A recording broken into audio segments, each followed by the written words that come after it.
I'd like to call to order the regular meeting of the Planning and Zoning Commission for August 15th, 2007. Would everybody please rise and join me in the Pledge of Allegiance? I pledge allegiance to the flag of the United States of America and to the republic for which it stands, one nation, under God, indivisible, with liberty and justice for all.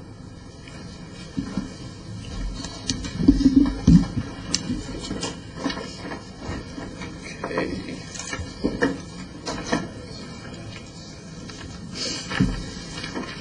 As far as the roll call goes, all commissioners are present with the exception of Commissioner Bay for the record. And our next item of business is I'd like a motion to approve the minutes of the regular meeting of the Planning and Zoning Commission held on July 18th, 2007, please. I make a motion to approve the minutes of the July 18th, 2007 Commission meeting. I'll second. I have a motion from Commissioner Miller and a second from Commissioner Loretano. Can I have a vote, please? All in favor, say aye. Aye. Aye. All opposed? Ayes have it, 6-0. Thank you. Okay. Public comments. If anybody in the audience wishes to make a public comment on an item that is not on tonight's agenda, would you please fill out one of these comment cards, turn it into the clerk of the commission, and you will have your 3 minutes. Otherwise, during an agenda item, we will allow you to make whatever comments that you want. If there's anybody for a non-agenda item, looks like we're moving right along. Okay. Disclosure of ex parte communications. Would anybody like to disclose ex parte communications? Okay, nobody has that. All right, next item is the consent agenda. And the commission, by a single consent motion, may approve any number of applications where the commission staff and applicant are in agreement, where there is an invitation by the chairman to do so. If no member of the commission or general public wishes to address the commission on any particular item, the consent agenda shall stand. On the consent agenda, there is one item, case number 06200-00017, Savannah Heights rezone, and the recommendation is to continue this until a commission meeting of October 17th. Does anybody wish to remove an item from the consent agenda? If not, I'd like a motion to approve the consent agenda, please. I'll move. Approve the consent agenda. I have a motion from Commissioner Williams and a second from Commissioner Vice Chairman DeBroker. All in favor, say aye. Aye. All opposed, the ayes have it, 7-0.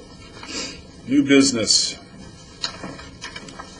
This is case 07220-00002, a zoning text amendment, public hearing to consider a request to amend the text of section 4-2-4 wireless communication facilities, Article 8.3 height limitations, and Article 8-5 miscellaneous of the City of Goodyear zoning ordinance adopted May 24th, 1999 as amended to modify the development standards and streamline the review procedures for the commercial wireless communication facility. The applicant is the City of Goodyear, and I'm going to open the public hearing and ask for the staff presentation. Thank you, Chairman Gelser, members of the Commission.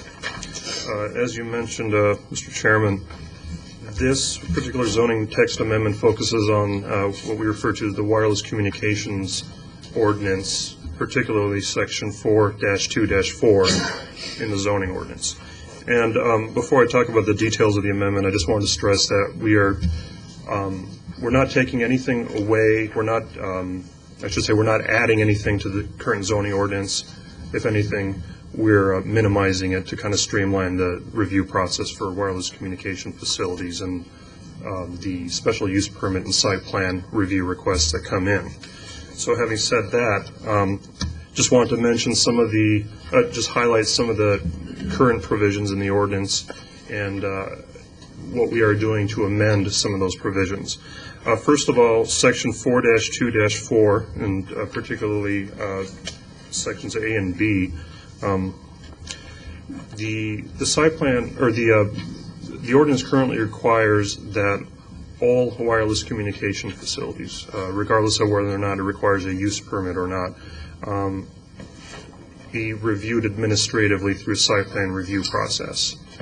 Now, in cases where a special use permit is required for a wireless communication facility, and that particularly applies to facilities that are generally not co-located against an existing structure or anything above 15 feet, pretty much most of the special use permit requests that have come before you relevant to wireless communication ordinances,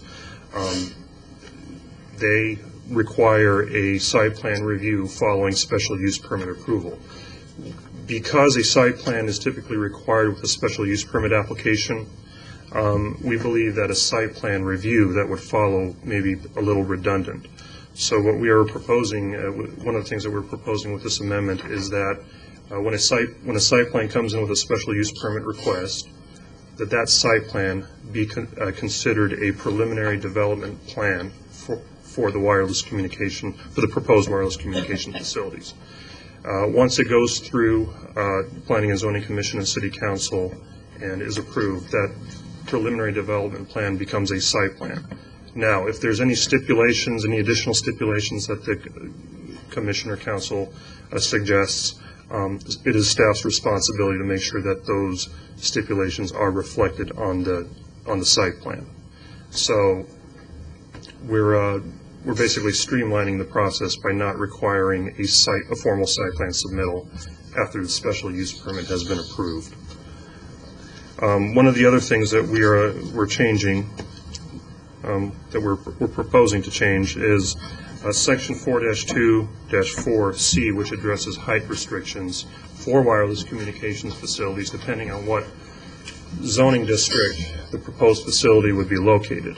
And if you look at the current ordinance, it mentions that for commercial areas, the height restriction for wireless facilities is 20 feet. And for industrial areas and public facilities districts, that height restriction goes up to 40. Given the technological changes in the market demands and basically the demands for increased size or heights for facilities such as monopoles or monopalms, as many of you have seen, we think that is also a little antiquated. If you look at the provision as it's currently stated, the applicant may request a waiver from those height limitations. Now, I would say 99.9% of the time, a waiver request usually accompanies a special use permit request. And so we are altogether removing the height restrictions, and we would review the heights on a case-by-case basis and determine whether or not the height is appropriate for the vicinity of a particular site. Outside of that, we're mainly doing some cleanup items, cleaning up a few of the provisions, clarifying them. There are several references to communications towers that I think probably are not appropriate, and we replace that with wireless communication facilities. So any references to towers have been replaced with WCFs. In one instance, we basically relocated a certain provision referring to non-commercial facilities that was originally in a section that was relevant to commercial wireless communication facilities, and we moved that to what we thought was a more appropriate section in the ordinance. With that, I'll conclude my comments and open it up to any questions you might have. All right. Questions of staff? I have a question. Ms. Miller. Under C, design criteria, you eliminated the second two. No signage shall be allowed on the antenna or communications tower. That's deleted. That has been deleted, Chairman Gelder, Commissioners. The reason being that there may be signage that, as per fire code or building code, may be required at those facilities. And we didn't want to create a situation where, in a case where a sign was absolutely necessary, that we would basically eliminate any possibility of such a sign going up. So we basically struck out that section for that purpose.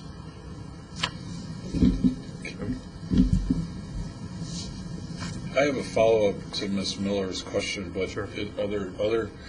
Does that preclude from somebody, in other words, if we have a monopole up there, from somebody putting, Cellular 1 in big white letters up and down the pole, or how are we going to prevent that? By painting it, basically painting it like the old brick chimneys? Right. I'm not sure. Well, I mean, if we take out the words no signage, I mean, we talk about the design, and we basically say that the materials, colors, and textures shall blend in. Mm-hmm. But we're striking out the words no signage shall be allowed on an antenna or a communications tower. Mm-hmm. That basically allows somebody who is creative and marketing may want to put up, this is a Cellular 1 tower on the pole or on the palm or something like that. How do we prevent that, without having it written in the code versus it just an administrative, you can't do that? Mr. Chairman, if I might respond to that, the staff's intent on that one is that the language today would prohibit keep out, the safety type signs. The sign ordinance provisions of the zoning ordinance would restrict and actually prohibit the type of signage that you're talking about, as well as the commissioner. It would not allow Cellular 1 or identification sign.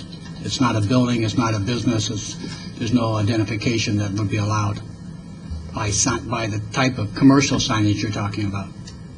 I guess my thoughts are, would it be better to leave, where it says no signage shall be allowed on the antenna, with the exception of safety required signs, be the way that maybe we should proceed, so that we preclude, the marketing genius that I've thought about.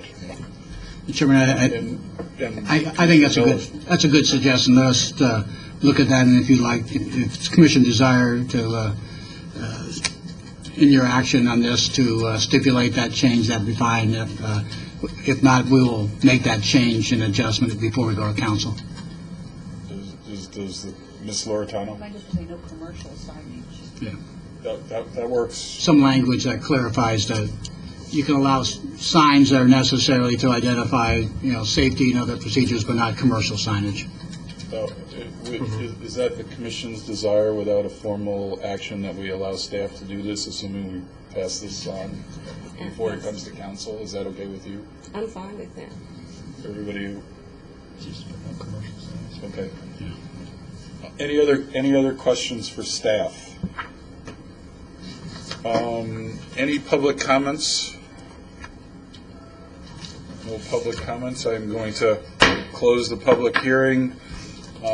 Any commission discussion on this measure?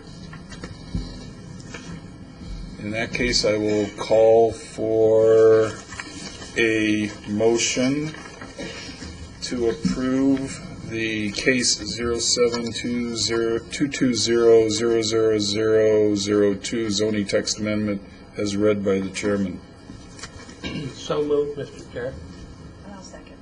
I have a motion from Vice Chairman DeBroker and a second from Commissioner Loretano. All in favor say aye, please. Aye. All opposed, ayes have it, 6-0. Okay, next is a presentation by Newland Communities concerning their vision and future development for plans for Estrella, formerly known as Estrella Mountain Ranch. The floor is to the applicant or the Mr. Bull. Thank you, Mr. Chairman. Members of the Commission, Ed Bull, 702 East Osborne, representing Newland.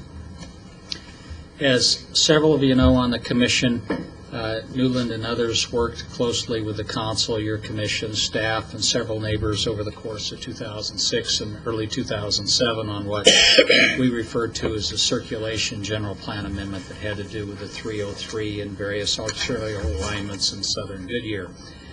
In the course of that discussion, we talked with the Commission about, from our perspective, dealing with the circulation GPA was setting the cornerstone for what would be future discussions coming back in front of your Commission with processing a land use general plan amendment that would then make land uses fit with that circulation GPA.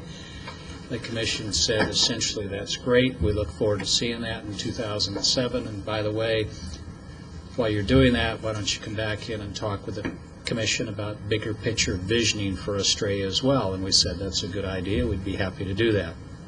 So the net effect of it is, you know, your Commission recommended approval of the Circulation General Plan Amendment last, November or December. The Council approved it in January.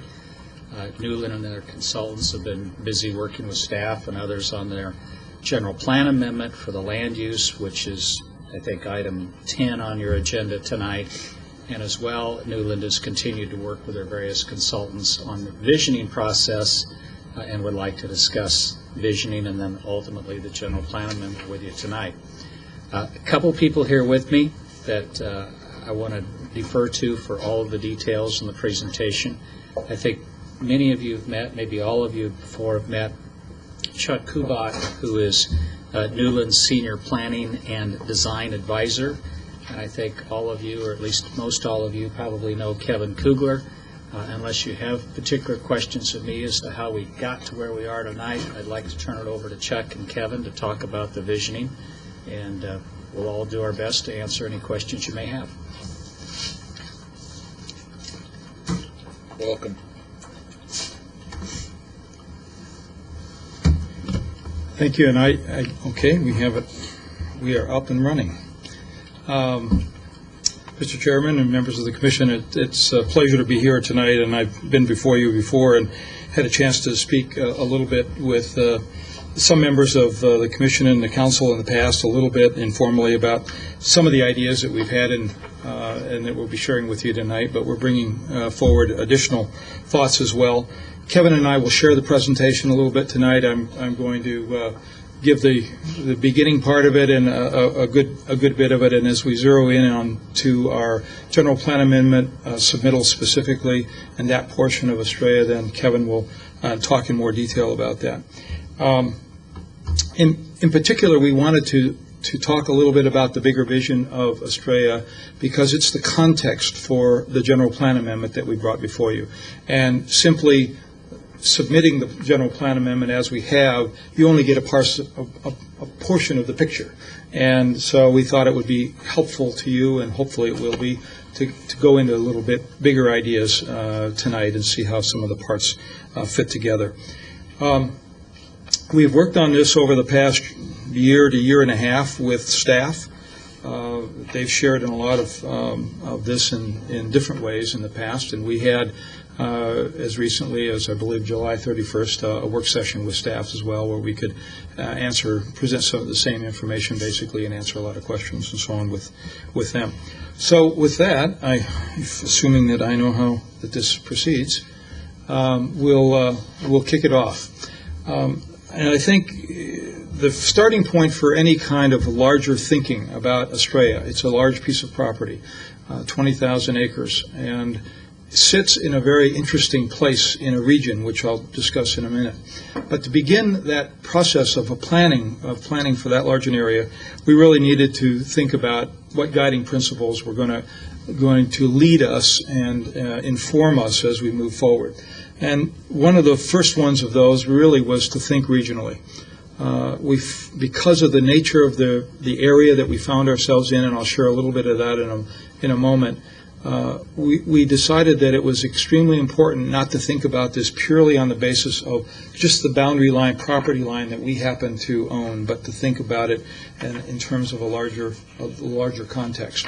And that's really true with the way the city has to think about this area as well, as you think about water and about other kinds of issues that affect a larger region. Dynamic sustainability is a principle that is very, very important to Newland. The company has set that up as a foundation stone, really a cornerstone of a lot of our work. And so I'll explain a little bit more about what we mean by dynamic sustainability over time in this presentation, and how we think it will, in fact, come to bear on what we're doing in all the parts of Estrella.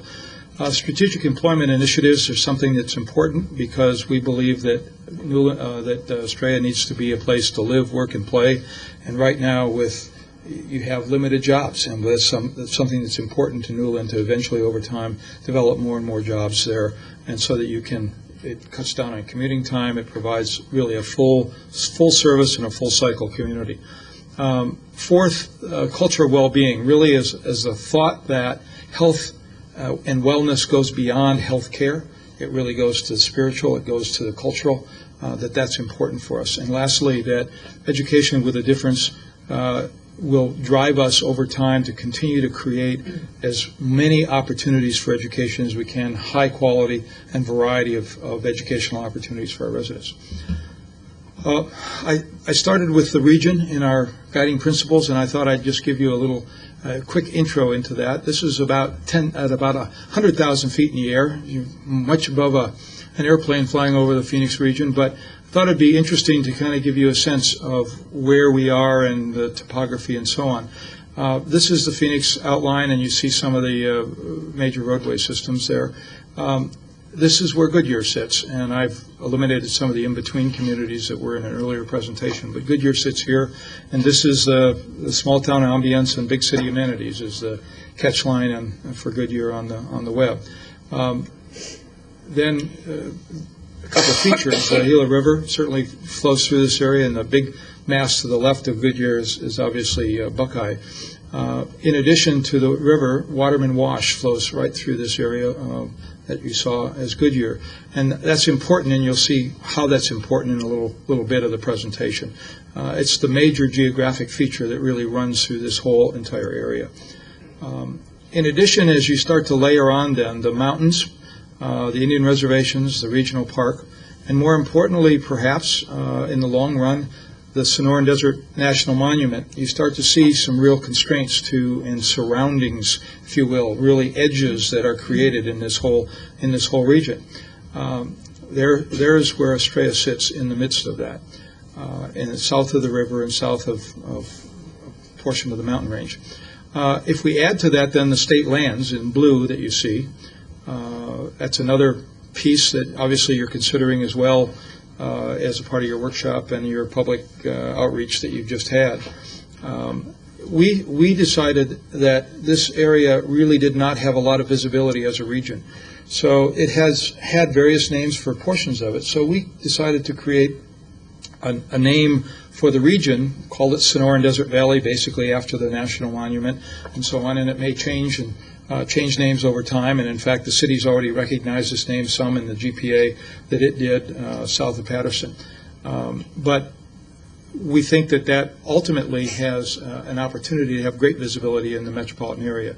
So if you're looking here toward downtown Phoenix and you see the terrific growth in the rest of the valley, and you see this area, and it's really very different, certainly, than the rest of the valley. We believe that this is sort of the undiscovered, if you will, portion of the valley that will, over time, because of growth pressures in this region, will in fact develop. It will be based partly on transportation and other kinds of ideas. But this, to give you a little sense of the scale of this region, and you can see, I don't know if this arrow, exactly how this works, there we go. I'm putting the arrow on that same region, we call it Sonoran Desert Valley there, and give you a sense of the scale of that region relative to other regions around the metropolitan area. And you see, relative to the Northeast Valley or the East Valley and so on, sort of the scale of acres in those regions and how many housing units along with all kinds of other things, commercial development and hospitals and so on, exist in those areas. And so by comparison, you'll see that we have about 200,000 acres in a really gross sense here, and several hundred, 200,000 to 300,000 housing units. So if we zero in a little bit on that region and we look again at a little bit of ownership before I get on to other things, you'll see that Estrella sits here in the orange, surrounded by a good bit of state land, and also the BLM land in kind of the ochre color. And that, I think that BLM land also represents a terrific resource for this region. So if we look at it now in a slightly another way, we have pointed out to staff and others that this BLM land really represents a major opportunity for the city to preserve some strong wildlife continuity between the mountain range regional park and the Sonoran National Monument, and that there's some trail opportunities obviously across other areas. Part of this area is not in fact in Goodyear. The left arrow is in fact in the Buckeye planning area, but I think again it starts to talk about how you think about this thing in this area in a regional sense as opposed to a particular property line or boundary line sense. So if we zeroed in and got to more of just the developable area, we've drawn a line in general around what we think is more developable over time than the other. If you took out the BLM lands or major portions of them, and you see what that results in, that a large part of it is private holdings, but there's significant state and BLM land. And over time, if that were to be developed, it may in fact generate those kinds of units that you see on the right-hand side there. There's a lot of retail square footage, a lot of jobs, and a need for a lot of schools to serve that kind of population. So again, it's kind of a regional context within which we're trying to figure out the right planning approach to what we're doing in Estrella. I put this here to help then now begin to zero in. You saw the overall outline of Estrella, which is the same as this one, and you have before you, and you know what's coming, is the Region 3 GPA. Well, I wanted to point out where that was. We've divided, because of historical and existing entitlement purposes, the north down to Pecos Road we've called Region 1, between Pecos Road and Queen Creek we've called Region 2, and then south of Queen Creek we've called Region 3. So it's the Region 3 area that's going to be before you, but there are things that tie together all of these regions, and that's really the reason for this presentation today, and a little bit of background in that context. First of all, for the plan that we've put together, there were two sort of major plan determinants for us. One was green infrastructure, and I said Waterman Wash was the major physical feature that runs through this valley, and there you see it, and its tributaries. And along then to the northeast and southwest, you see those public lands that also form a great constraint, and all part of what we have termed the green infrastructure as a way that channels water, that provides habitat, provides wildlife movement, provides recreation opportunities, all those things mixed together. So we want to try and respect that and in fact enhance that. The area in Region 3 that looks like tributaries right now down to the Waterman Wash, in fact, is a bit of fingered washes outside, through the eastern part of that slide. But as it moves through Estrella, that was all agricultural land. So today, those are just agricultural ditches. That's all they are. Our intent as a part of our plan is in fact to go back and restore more of a natural wash approach to handling a lot of that water, so that it can be both a recreation and a habitat and a water conveyance kind of opportunity.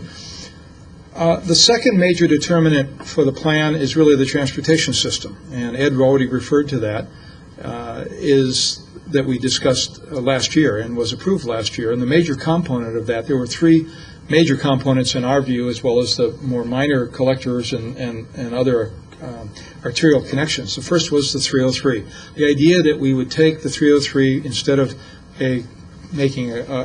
forming kind of a cul-de-sac and not ending, in fact, give it a place to go. We've taken it through Estrella and through some of the state lands, continues on south all the way ultimately down to 8. The second major backbone piece of this transportation infrastructure is Cotton Lane. Cotton Lane at one time in the earlier plan, in the earlier general plan, curved to the west and was not it really was not a continuous movement north-south. So we have taken that and taken it all the way down to the 303 and then past the 303 to serve part of our higher density area that you'll see explained more in a moment. The third major piece of the transportation infrastructure was and is Estrella Parkway. Estrella Parkway is the name address street for the entire community. So we would like to see it continue all the way through the community as an opportunity to tie all of the communities and neighborhoods and so on together that are part of Estrella.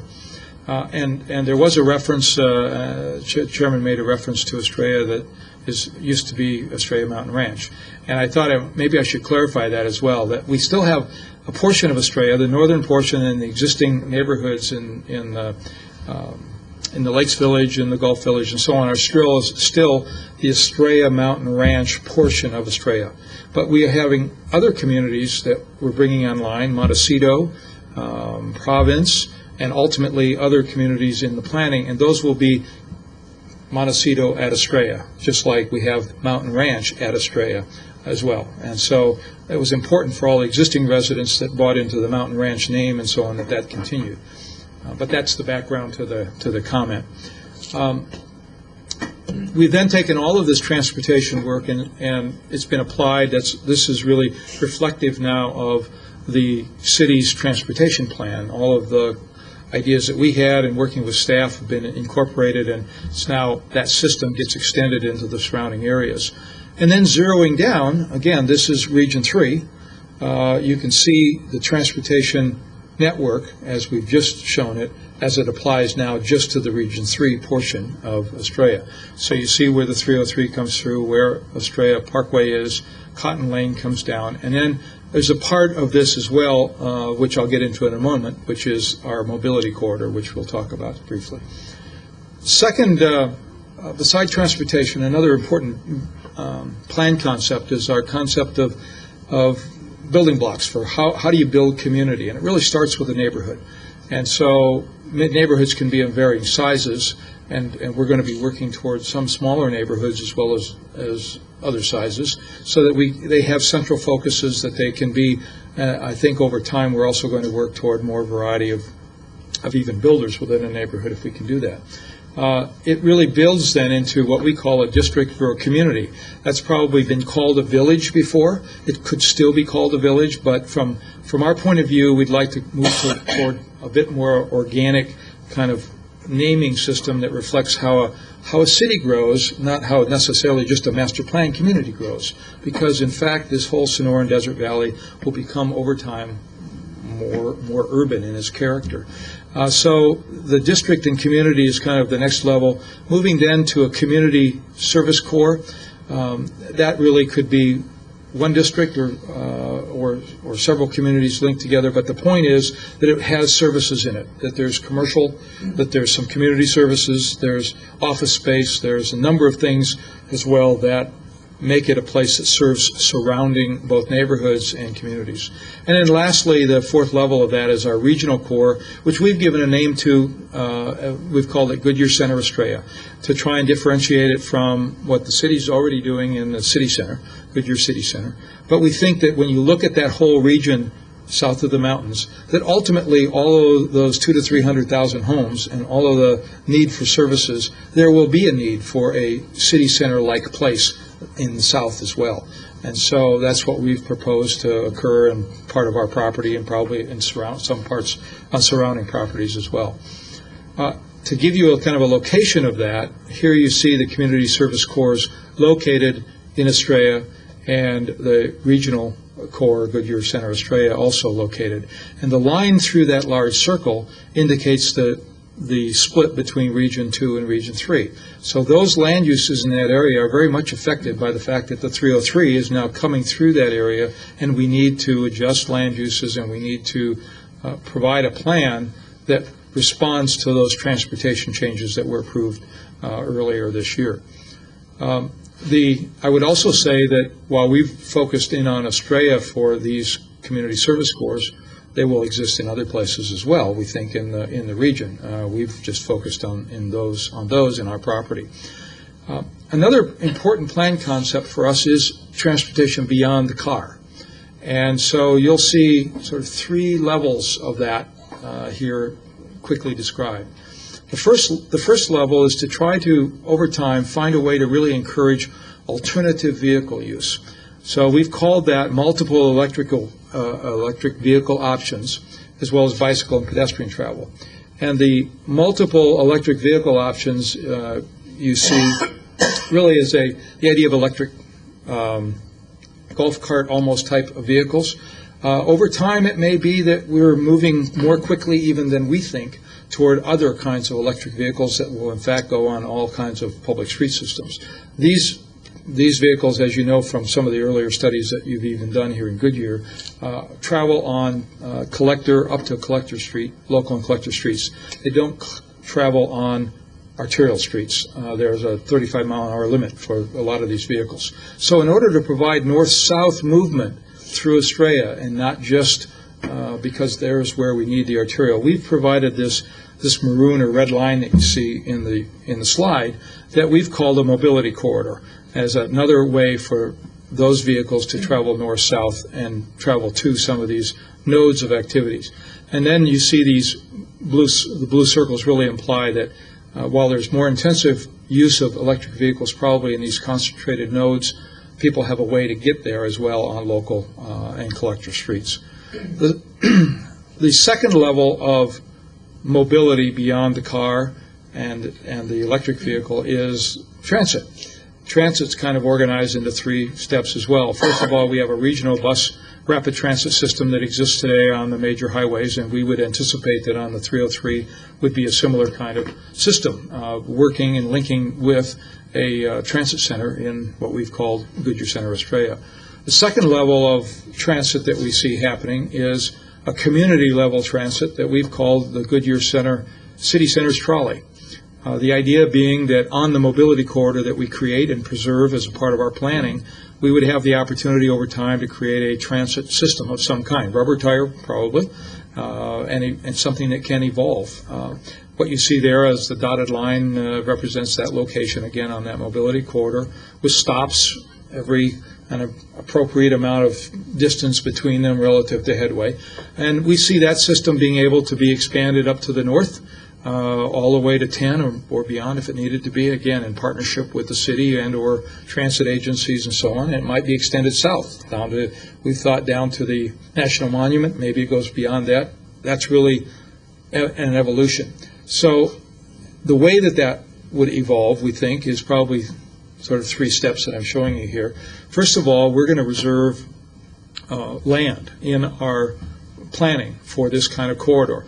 And so at the beginning, it will be basically a bicycle and pedestrian path that we'll create through here. As we develop more intensity, and especially in the nodes and around it, and more access to it, then we want to make sure that we've got then the availability of for its use primarily with, not primarily, but in addition to the pedestrians and bicycles, the electric vehicles. So once we introduce the electric vehicles into that environment, they work pretty well with bicycles. They don't work as well with people. So we've created another pedestrian path in that corridor. And then ultimately, as we intensify, and again, in these service corps and so on, then we think that the transit becomes an opportunity. And how this is implemented over what period of time and in cooperation with who is really continued discussion and a lot more work that needs to be done there. But we think over time then that transit corridor itself in some way would probably become a public right-of-way. So that's a little bit about the mobility corridor. And the third level then of transit we see as a neighborhood circulator. The idea that there is a way for people to use transit to get to these trolley stops and to get around within Estrella beside using just the car or the bicycle. So that's kind of those levels. Another important plan concept for us, certainly, and it's true for the whole city, is the parks, trails, and open space. And we've created in Region 3, you'll see in the submittal, the idea of a central park, a large open space. If we add to that all of the other community parks, neighborhood parks, and so on, not all of which would even be seen on this diagram, you start to see where they occur and some of the significant ones. And then you add to that some golf courses. We've got a total of 4 golf courses as a possibility here from a general plan sense. The market will certainly help us dictate as to whether you can really do that many or not. And then and some hillside open space. And then you link together all of these kinds of open spaces really with a trail system. And so the trails go into the regional park, but they are also along Waterman Wash, and they link together the parks, and they move along the mobility corridor and so on. So having a way to move between all of these public spaces is an important part of the concept, too. Dynamic sustainability. I think the last plan concept that I've got up here, just as a definition, it really means that we want to try and do things that don't prohibit our future generations from doing the things that they need to do, both with resources as well as their sense of community. And that is an evolving concept and will evolve over the development of Estrella. So we need to be in a place where we can adapt to different ideas. And so we'll share with you at the end of this some of the ways that we see that happening. Sustainability relates to green development, relates to green building, relates to diversity of providing attainable housing and living wage. There's certainly a regional and contextual part of sustainability. There's a soft infrastructure part, and there's absolutely a placemaking part, that you need to create great places that can endure and live on, not just green buildings. So sustainability is really all about all of these kinds of elements. It's about, there's social aspects to it. It's kind of a 3-legged stool: social, environmental, and economic. All 3 of them have to work together, or you don't have anything. So sustainability is not just an environmental concept. It's really a multi-tiered concept. I guess with that, I will turn it over to Kevin and let him now zero in on the Region 3 in particular.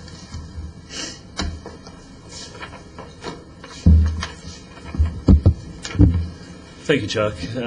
While certainly a holistic view of some of the key determinants and other factors that are driving the vision for overall Estrella are essential to sharing that with Commission, Council, and staff, my job for this component of the presentation is to really, as Chuck and Ed alluded to, drill down on some of the entitlement components of the actual GPA application for Region 3 that's going to be before you in the next few months. But real briefly, a reminder as to just kind of it's such a large piece of property, and as Chuck referred to in an earlier slide, the breaking down into the 3 regions just for ease of geographic simplicity, really. Region 1, as Chuck denoted before, it really constitutes the area where a lot of the development activity obviously is ongoing: the Golf Village, the Lake Village, and a lot of the active development. Of course, as you can imagine, has an approved general plan amendment on the property, has a final PAD in terms of zoning on the property, and has in various stages of platting depending on where exactly you're at within Region 1. Region 2, which is about 1,500 acres, smack dab in the middle of the overall assemblage of the properties, has an approved GPA and does have an existing final PAD that those that have been around for a while will refer to as the Hidden Valley PAD, which stems from the late 80s.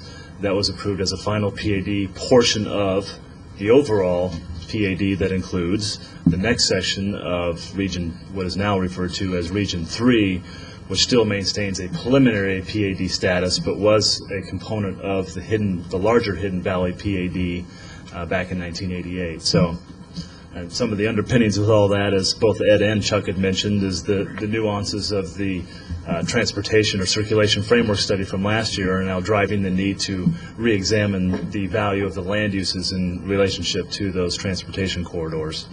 And that will hold true both for Region 2 and for Region 3.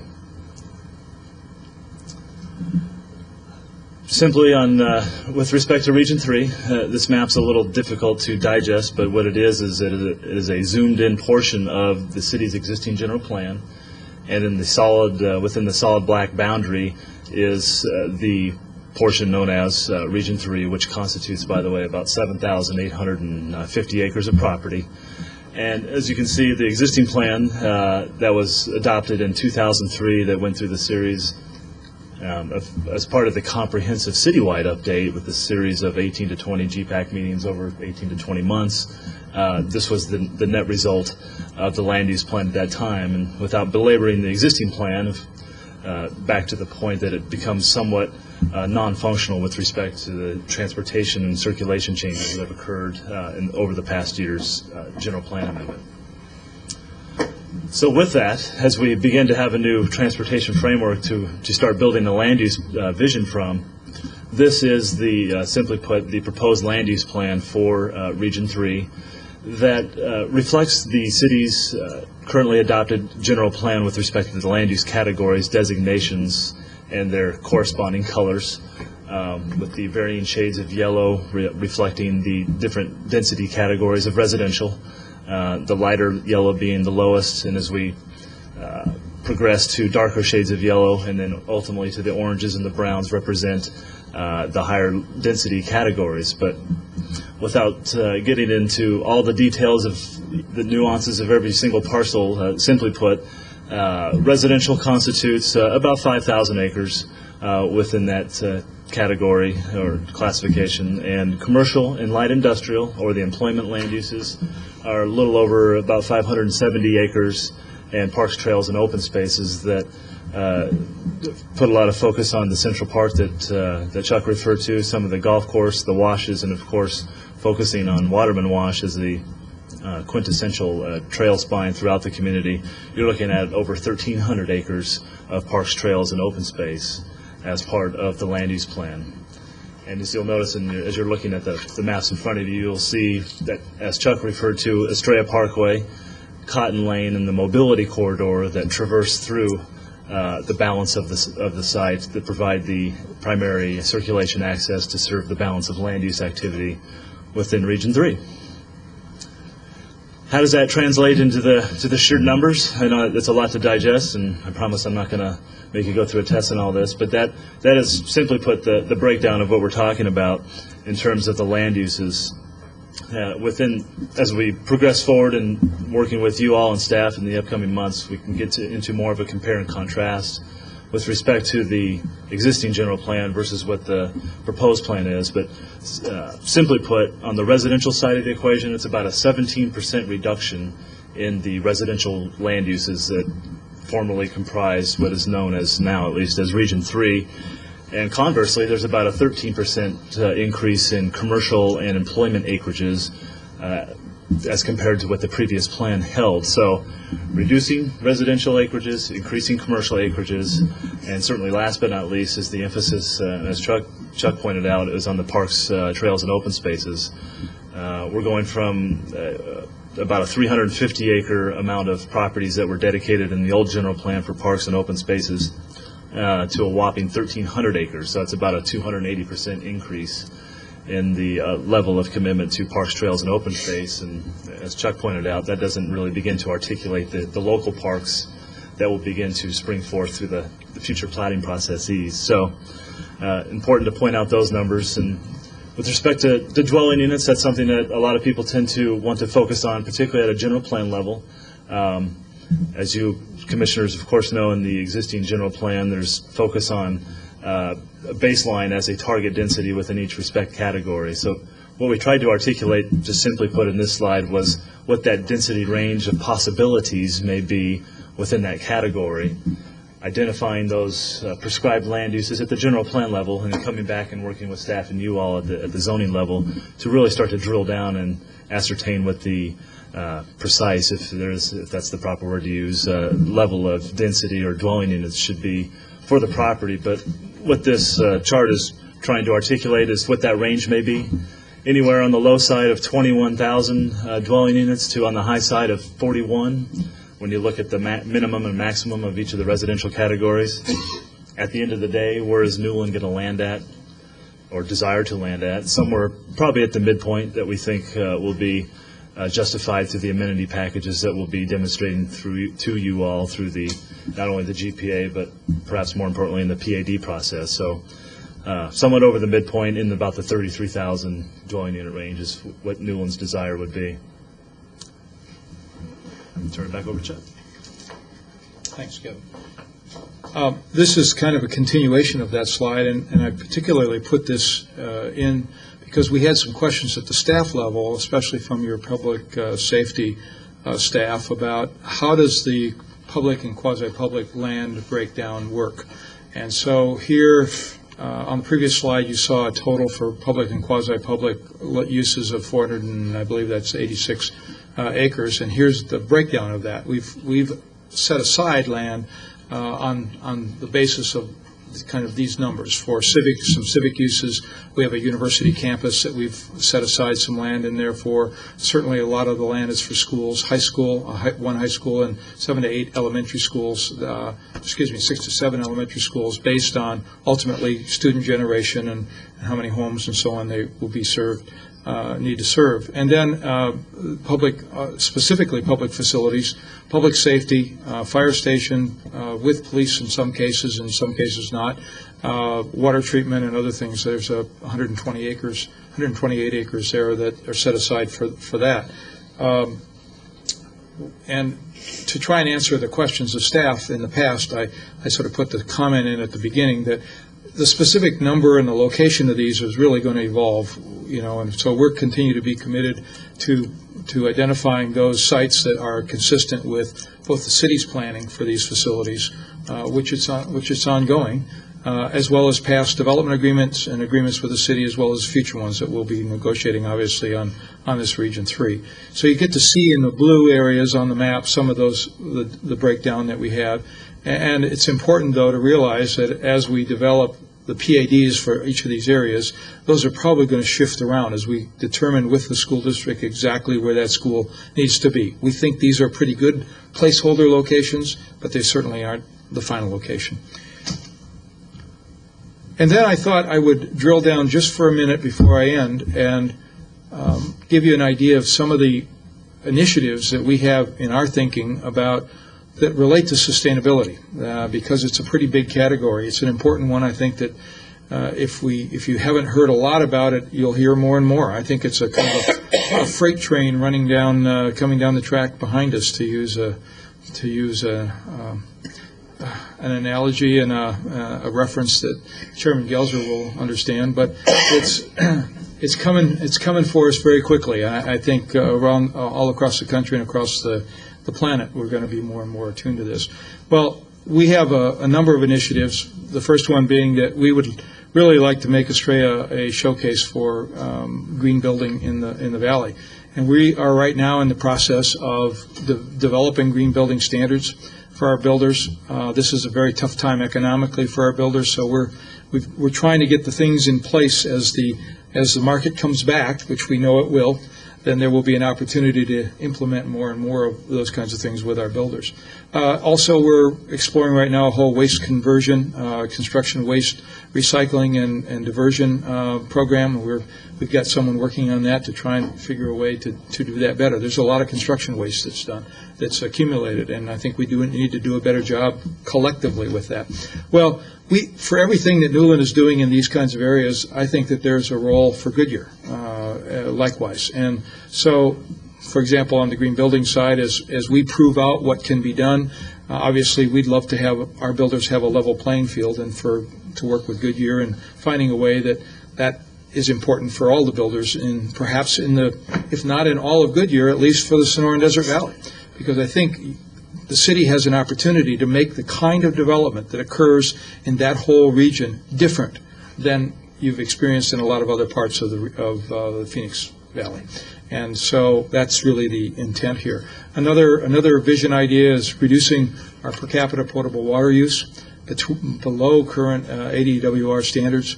We're already having a lot of internal discussions about that. We obviously need to work with staff on that. But that is an important idea that we believe a way that we can bring a critical element to both our community as well as that whole valley, is to do a better job in how we use water. We're going to, as I've already mentioned, this whole idea about providing alternatives to traditional car use and increasing our other transportation options. So we're doing that. We're setting aside land in our planning for this mobility corridor. That's an idea that certainly we didn't have to do. We could depend upon streets, but we think it's a part of an overall concept here for our community. And likewise, I think the city has a role here in working with us to allow us to use electric vehicles in certain kinds of cases and deal with street standards that may come along with that. The idea of renewable energy. We're working very, very hard to think about how we can introduce more renewable energy into the community. We're blessed in this valley with unbelievable amounts of sunshine that we should be using a lot better. And so photovoltaics may be an opportunity. There may be other things as well, and we're going to be looking at each one of those as we go down the road. And we think that, again, Goodyear has a role, we think, in helping the entire community get more in tune with how we can be more energy efficient, but also start to produce more as well. And kind of lastly, diversity and placemaking. We've come before the city in the past, and we've given some presentations on lot diversity and other things like that. It's a part of what we think it takes to build a diverse and sustainable community, that you need different ranges of people, you need different kinds of homes, you need different kinds of activities that go on in a full-service community. And so, again, we need to partner with the city in making sure that we can provide those kinds of things in a master plan community context.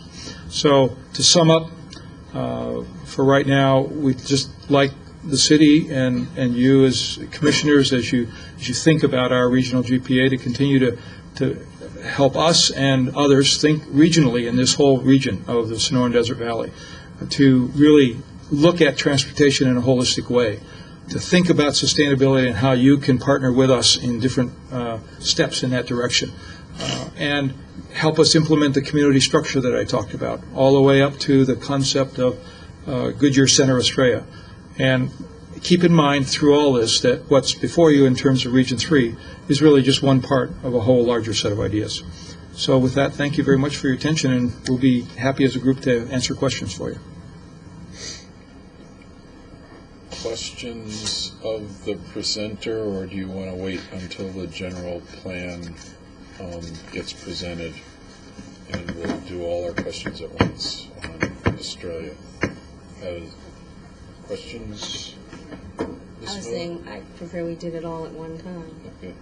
Mr. Williams? Fine with me. Okay. All right. We'll let you off this time, and we'll move on to the next item, and then we'll have our questions from. Next item is case 07700-0002, Australia Region 3 Major General Plan Amendment. This is a request for a major general plan amendment to amend the land use configuration of approximately 6,900 acres located generally in an area south of Queen Creek Road to the north, Patterson to the south, Litchfield Road to the east, and Perryville to the west. The applicant is Newland Communities. We are just having a presentation, and these items, the next two items, are for discussion only, and no action can or will be taken on these matters. So I will open the hearing and let staff make their presentation. Thank you, Mr. Chairman, members of the Commission. As you saw earlier, Kevin gave a rather thorough overview of Estrella Region 3 and the breakdown of the proposed land uses. And I also think Katie kind of broke down those land uses pretty well on the first page of the attached staff report. So I don't have much more to add other than to mention that a citizen review meeting has been scheduled for Tuesday, August 21st. There's actually a typo in the staff report, but just wanted to stress August 21st is a citizen review meeting date. All property owners within 500 feet of this area known as Region 3 have been notified of this meeting, and we'll be coming before you again on October 3rd at Star Point Residence Club. That'll be our first meeting regarding this general plan amendment request, and another meeting October 17th. That'll be here at the Justice Facility, and we're hoping to come before the City Council as well on November 26th. And with that, unless there's any other questions regarding Region 3 that you have for staff, I'll conclude. Questions for staff? Questions for staff? I have one. In the presentation that we just heard, we were asked to talk regional or think regionally.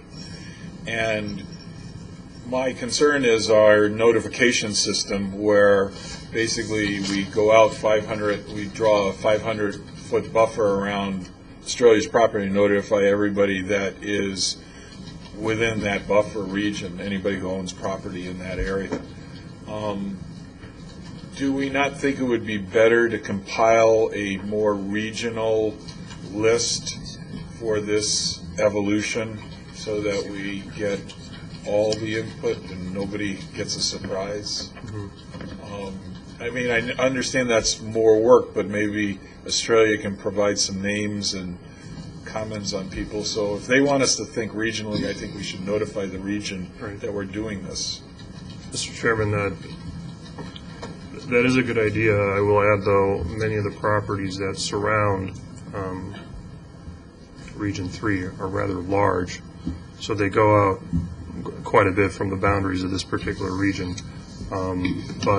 And there are quite a few landowners. And I mean, I'm just concerned that we're going to miss somebody who's 1,000 feet away and has a small parcel, and all of a sudden, you know, in November they find out all about this and they get a heart attack. And I think we ought to be at least trying to tell them what is going on. Mr. Bull, would you like to elaborate?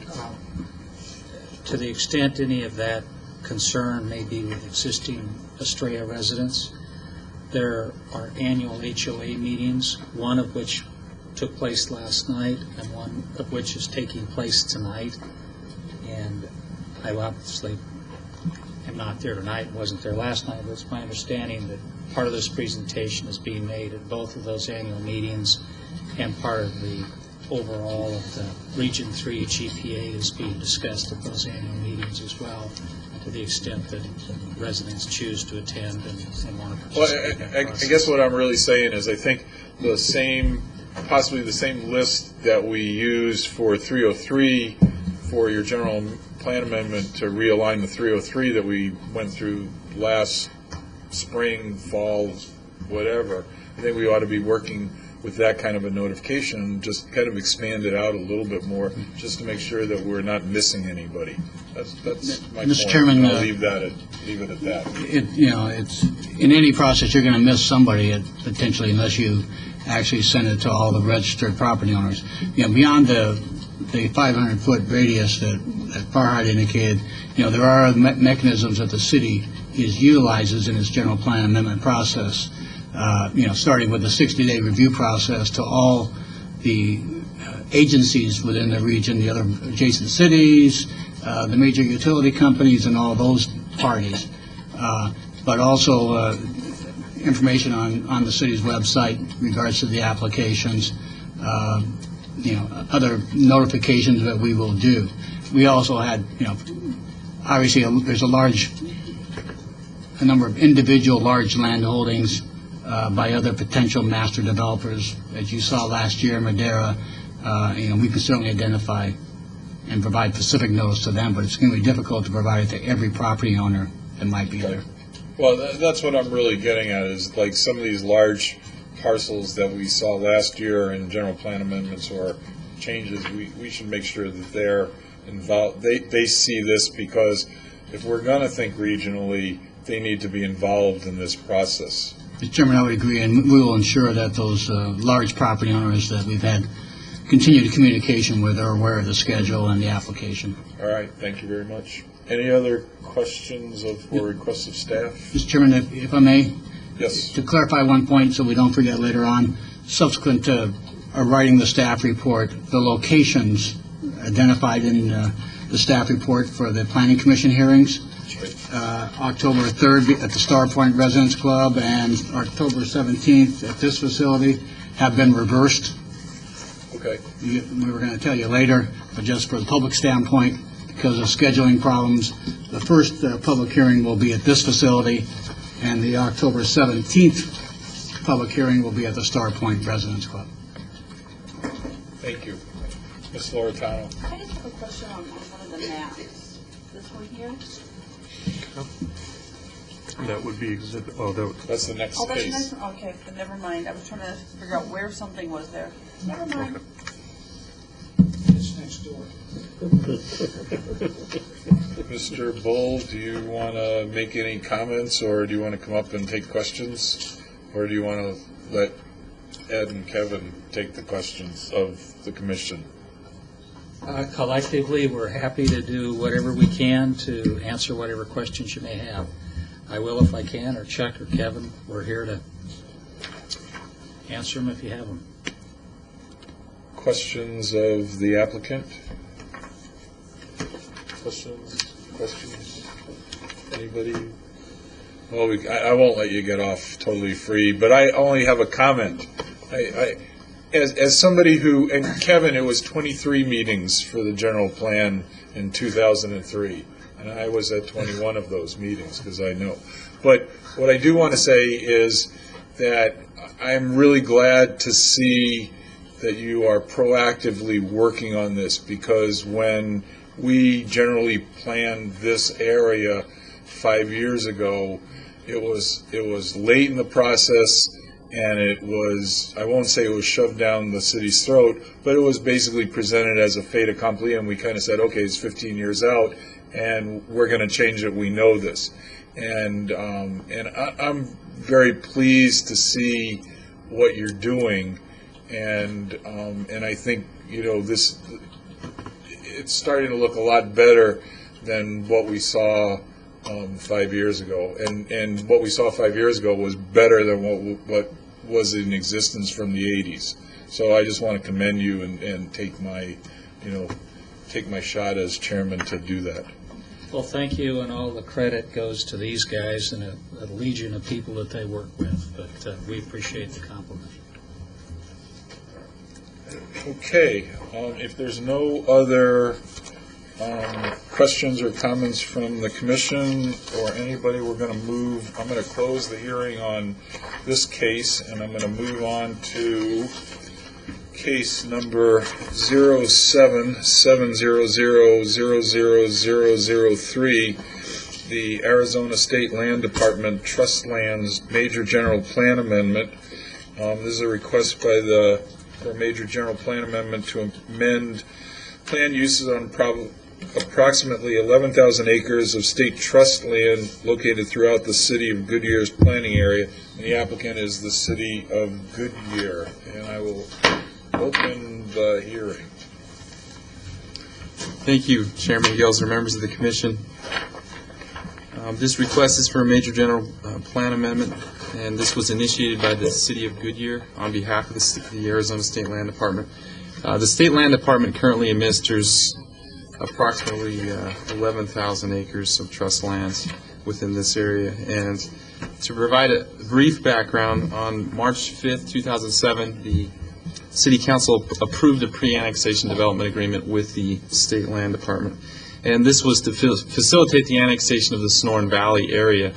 The development agreement provided that Goodyear would also process a general plan amendment for the 11,000 acres of trust lands within the Goodyear municipal limits. Essentially, the State Land Department recognized that due to a lot of the planning efforts that have evolved subsequent to the general plan in 2003, a lot of the areas needed updating, and their land use designations needed to be updated to be more consistent with surrounding planning and development. So included with your attachments in your staff report are land use comparison tables for each of the planning areas. We have tried to identify the properties in 7 different planning areas, which are shown on this exhibit. There are no changes to Planning Area 1 and Planning Area 7. So I will provide a brief overview of Areas 2 through 6 for you. Planning Area 2, you can see that it consists of three parcels. It's in proximity to the King Ranch properties south of the Gila River between Cotton Lane and Estrella Parkway. You can see that there's 20 acres in the Estrella Mountain Region Park. And total for the 3 parcels is about 100 acres. And the only change that you're seeing here is in parcel B. And essentially what is happening, the developer of King Ranch had rezoned the property and had subdivision plats approved. Their intention was to raise some of that area, to add fill to that area, take away a lot of that property out of the floodplain. And so this parcel fits within a lot of the planning that King Ranch did. So staff thought that it made sense to designate that according to how the development in King Ranch is laid out at this time. The planning area B, you're seeing there, parcel B is about 40 acres. Moving on to planning area 3, it's located... Brett, hold on. Does anybody have questions on the planning area on the King Ranch? Anybody on the commission that wants to ask questions of staff? Ellie, okay. Keep going. I'm trying to put both of these up on the screen so you don't have to move back and forth from separate maps. We've zoomed into each of these planning areas. So planning area 3, so this is south of the Gila River, east of the Rainbow Valley Road and the 303 corridor, and west of Estrella Mountain Ranch. The two parcels collectively are 1,200 acres, and our consultant did a slope analysis to help show us the areas in this in these properties in which development would not occur, slopes that are too sloped for development. So you can see that additional green areas are being added. On the proposed exhibit, you can see that a major wash has been identified in parcel A, and the ridge lines of the mountains or knolls are further refined in this area. There was also some minor reconfigurations of the low-density residential associated with this area, and however, staff is evaluating the buffer or the adjacency to the existing Estrella Mountain Ranch development due to the number of people who came out to the citizen review meeting. Staff is also re-looking at the commercial property that is shown. There's 20 acres of commercial that is shown on the proposed plan, and there were several residents have been in opposition to this designation as well. So staff is re-looking at that as well, as 20 acres would not require a major general plan amendment for a commercial property. Any questions on Area 3 at this point? Questions of staff on Area 3? I have a question. Where's the wash on that one? Let me see if I can find this arrow. There we go. You can see A right here. You can see the wash right here. So I can get my bearings because it's harder on some of this. My eyes are going. Where is the curve? You said the Estrella Mountain Ranch. What portion does it buffer on Estrella Mountain Ranch? This area here in orange, Uh-huh. it's shown as a medium density residential, but it developed as a low density residential subdivision, closer to 2 dwelling units per acre. My arrow disappeared again. There it is. So you've got low density residential here that's developed. You also have custom areas in Estrella Mountain Ranch in this area here, where there are custom lots in Estrella Mountain Ranch. So Brett, the yellow areas in the proposed would be 2 to 4, right? With a base of 2, and whoever develops it. And then my other question is, are you thinking that before this comes before us again, that commercial node in the A parcel may go away? Chairman Gales and members of the Commission, we will be evaluating that for a few different reasons. The first one, if a property is 20 acres or less, a general plan amendment is not needed. we do not know that this is going to be the precise location for the 303. It could be moved slightly, and the intent was, if we did know that the 303 was going to be in that location, the state land would prefer to have some commercial property in that location.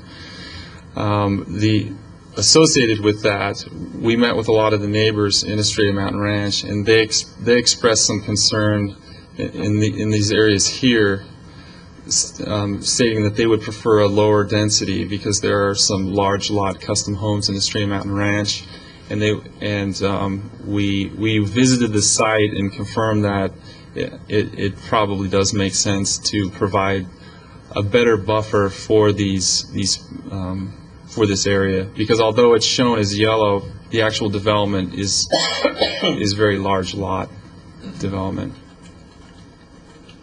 Does, if we lower the density of the development here, do we have to conversely increase the density somewhere else to get to the, our agreed upon development average of 3, houses per acre? Do we have enough buffer to do something like that? Chairman Gailzer, members of the commission, as you'll see in planning area 6, there's over 5,000 acres. We are confident that the state will receive the agreed upon density, and we will be coming before you at the beginning of next year with preliminary PADs on all of this property, so we are not worried about that. Okay. Is there a state representative here? Chairman Gailzer, members of the commission, we do have Michelle Green with the Arizona State Land Department with us in the audience.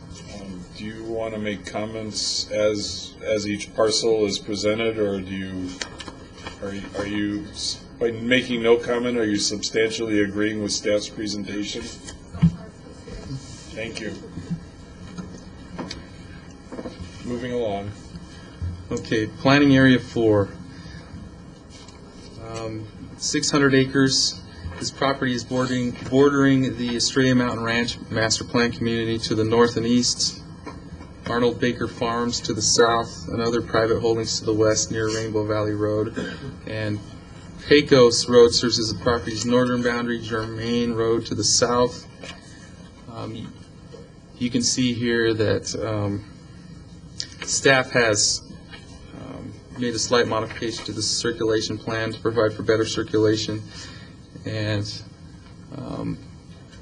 relatively minor changes to this one. Densities were increased closer to the major roadways. Commercial was relocated to be in more appropriate areas adjacent to major roadways. And you can also see in the proposed, you can see the location of a major wash in the area. Questions of staff on this area 4.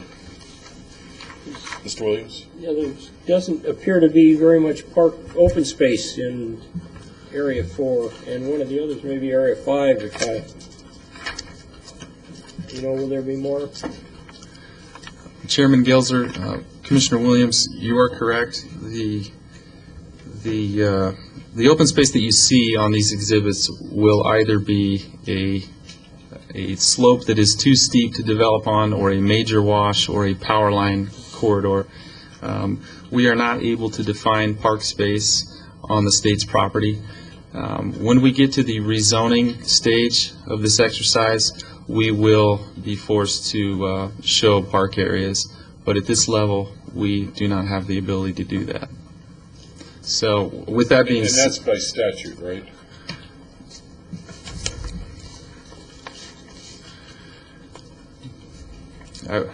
I would defer that question to my...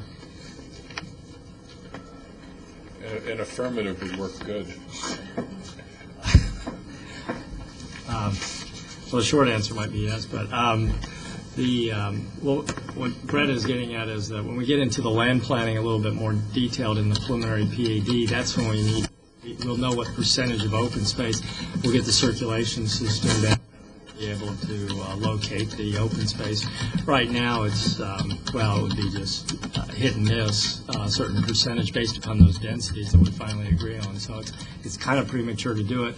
The statutes in terms of, in the general plan, are really not permitted to designate someone's property as open space unless the property owner is in agreement with that. The state obviously wants to maximize their state trust land's value, so so there's a kind of a rub there. So we're not designating open space at this point in time. Thank you. Yeah. That answers your question. Any other questions concerning Area 4? Okay, moving along. Oops. Planning Area 5 consists of about 1,500 acres, so we're west of Rainbow Valley Road, between Queen Creek Road on the north and Ocotillo on the south. The planned Rainbow Ranches community, which received the approved general plan amendment in 2005, is located north of this area, and the McRae Holdings parcel, which received a general plan amendment approval in 2006, is located to the south. And you can see here that this grouping of parcels was essentially updated to be more consistent with the adjacent master plan communities. There again is a slight modification to the circulation plan, again to clean up the circulation plan and provide for better circulation on this side of the wash. These circulation changes are a result of the regional planning that was done that exercise we went through about 6 months ago. Is that right? Chairman Gills, members of the commission, with last year's major general plan amendments, we did have a circulation plan that was approved at that time to coordinate with the 7 or 8 general plan amendments at the time. We have made 2 very minor modifications associated with planning area 4 and 5, okay, to just tweaking arterial roadways to provide for better circulation. Any questions on Area 5? Any other questions on Area 5? All right, let's go to 6. Planning Area 6. This is the large area, 5,300 acres. So this is generally east of Estrella Mountain Ranch, south of Pecos Road, and south of the Estrella Mountain Regional Park, which you can see in green. So this planning area 6 shares a west-south boundary with Estrella Mountain, and this is the Region 3 that was recently discussed. And you can see here that when the 2003 general plan was completed, the entire area was shown as rural residential. Now with the Region 3, with Newland's planning efforts, this area is proposed that it be updated to be more consistent with the adjacent areas. You'll note that you can, let me find this arrow again. You'll note the very straight green area, which is a power line. If I could make the arrow work, I'll hover over it. Here we go.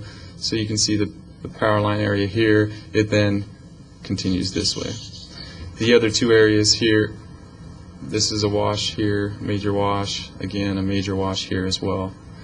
And the objective here is to complement what is shown to the west and southwest. Okay. Questions of staff?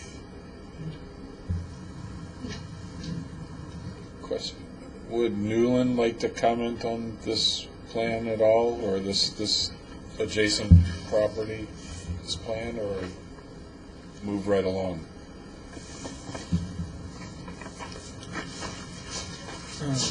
Sherby Gelser, members of the commission, we've had a chance to talk with staff over the course of the evolution of the plans and have made our comments known and felt that staff and their consultant have tried to be responsive to issues that we brought up at that point in time. I think in this area in particular, it is adjacent to a lot of Region 3, which we've just talked about, and in fact, it's more consistent with our proposed Region 3 land use than certainly the existing. As I look at that, the existing land uses up there don't mesh particularly with what's being proposed by the state, but they do mesh quite well with the Region 3 land uses as we've proposed them.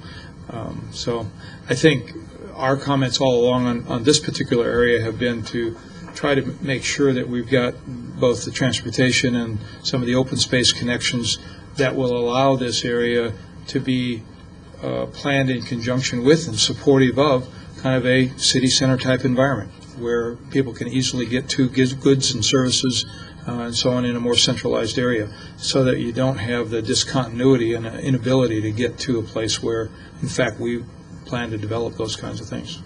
So. Ms. Green, do you have any comments on this large chunk of your property? Thank you. Are we done? Or 7, which has no changes, right? A few quick notes. Just wanted to note that a detailed staff analysis will be provided in the future Planning Commission hearings, and we will also provide a summary of the comments that are applicable from the outside agencies who reviewed this during the 60-day review period. Do need to note that the citizen review meeting was held on August 1st for this case, and we had well over 60 residents attend the meeting. We had 40 attendees who were attending the meeting in opposition of the 303 that was shown on the exhibits. And wanted to note this for the record. Staff explained the purpose of this application, updating this state's land use categories, and that staff tried to explain that Goodyear's preferred alignment of the 303 was ratified by the residents with the 2003 general plan being adopted, and that the preferred alignment is not associated with this particular request. But there were about 45 residents in the Rainbow Valley area and Estrella Mountain Ranch area that were very concerned about the 303 shown on the exhibits that went out with the notices. So wanted to note to the Commission that staff is working with these concerned residents, trying to provide them with information on the proposed 303 and also the general plan. Also, some concerns were brought out at the citizen review meeting about urban development encroaching into rural lifestyles. There were concerns about protecting wildlife in the area and animal rights in the future, potential loss of animal rights. And staff assured the residents that they would have an opportunity to comment when any future rezoning processes on these areas are initiated, and that would be the time that we would address those. So with that, staff has placed information on the city's website and has been in constant contact with these residents via email, providing them with what they need. And with that, that would conclude my presentation, and we can answer any questions that you might have. Any questions of staff? Any questions of staff? Any questions of the parties to the case?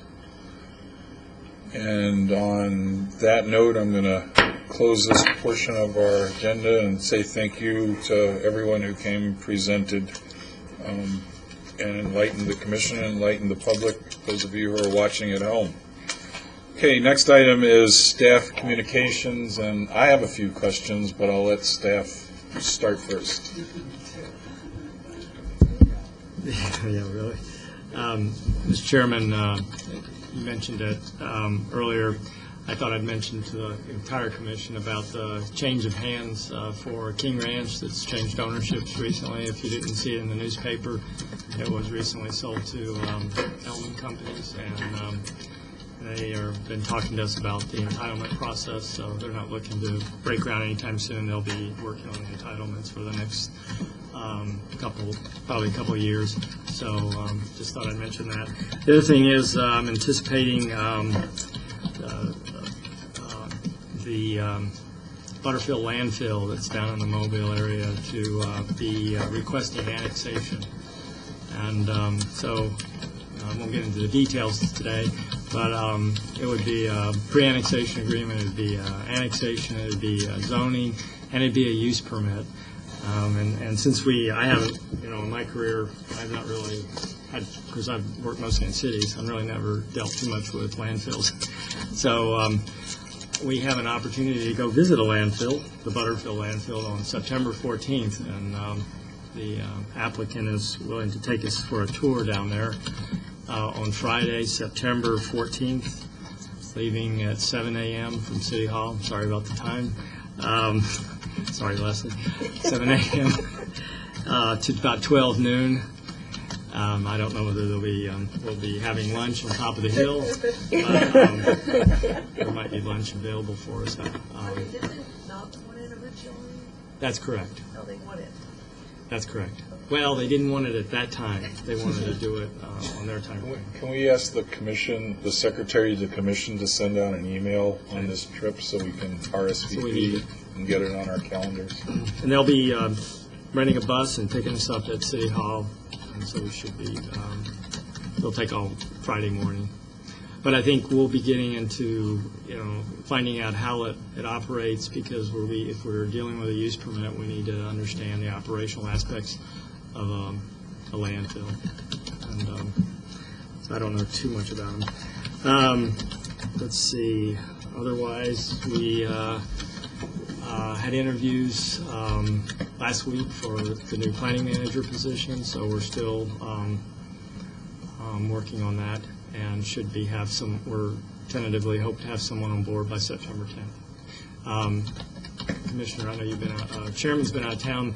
I announced early at the previous meeting we're doing some reorganization in the planning and zoning division. We're dividing it up into current planning and long-range planning. It was one of the recommendations from the matrix report that the city did. And we'd have one planning manager.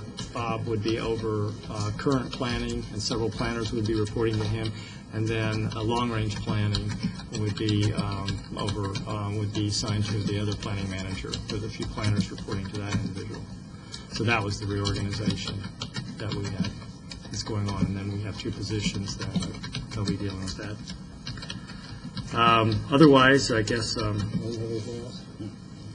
I think that does it. I have a few items. All right. I understand we have a new economic development director. That's and correct. Can you set up an invitation for him sometime in the fall, so that once he's up to speed, that he can brief the commission on what's happening in Goodyear? Because we usually have that twice a year, and it would be good to meet him and learn to work with those people. The second thing that I have is I saw a sign, an electronic sign saying there's a park general plan meeting tomorrow night. Could you elaborate a little bit more on that? You want to take that one, Brian? Mr. Chairman, myself and my staff saw the same sign today, and there is a public meeting, I guess, tomorrow night on the parks master plan that has been on again, off again for the last year. Our staff were involved in some previous meetings a few months ago, but the public meeting that's tomorrow was news to us, so I'm not sure exactly the purpose, but I believe it's a public hearing maybe to discuss the current status, as well as solicit input from the public regards to the master plan, which primary purpose, as I understand it, is to identify community park areas within the city. Okay. Would it be possible to get maybe some more information and shoot an email out to some of us who might want to go tomorrow night, because we have nothing better to do? Certainly. Last but not least, city center plan. Where do we stand on that little gem? Mr. Chairman, I'll ask Brett, who's the city's project manager on this effort, and he can fill you in on where we are. Chairman Gelsler, members of the commission, to provide a brief overview, the city has hired a consultant. HDR Architecture has been hired to prepare a master plan for the city's 140 acres. The process is underway. At this point, HDR has, and the consultant team has interviewed a lot of the key stakeholders that will potentially be going into the city center area. For example, the university representatives, library representatives from the county, also the RFPs for the Performing Arts Center, and also the RFPs for the potential development partners for the city center complex are being prepared at this time. At the same time, the consultant conducted space programming interviews with city staff, with the department directors, and with management to try to figure out the size of a building that we're going to need for our city administration building. So it's an exciting time. The consultant will be preparing a conceptual master plan, first round to take to the council at the end of September. And also in mid-September, the RFPs for the Performing Arts Center and also for the City Center complex development, public-private partnership will go public mid-September. So in a nutshell, that's where we are, unless you have any specific questions. All right, last question. Do you anticipate a special meeting in September, or are we going to just have one regular meeting? Great. And on that note, anybody else want to say something? Motion to adjourn? So moved, Mr. Chair. Second. Done.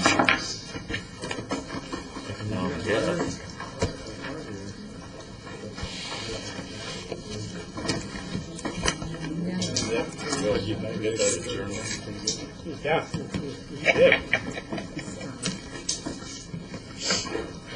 The judge is going to get pissed off and he'll break the gap. Right here to. Okay, we were done that when I said we were going to be done. Yeah. I said, Yeah, for October.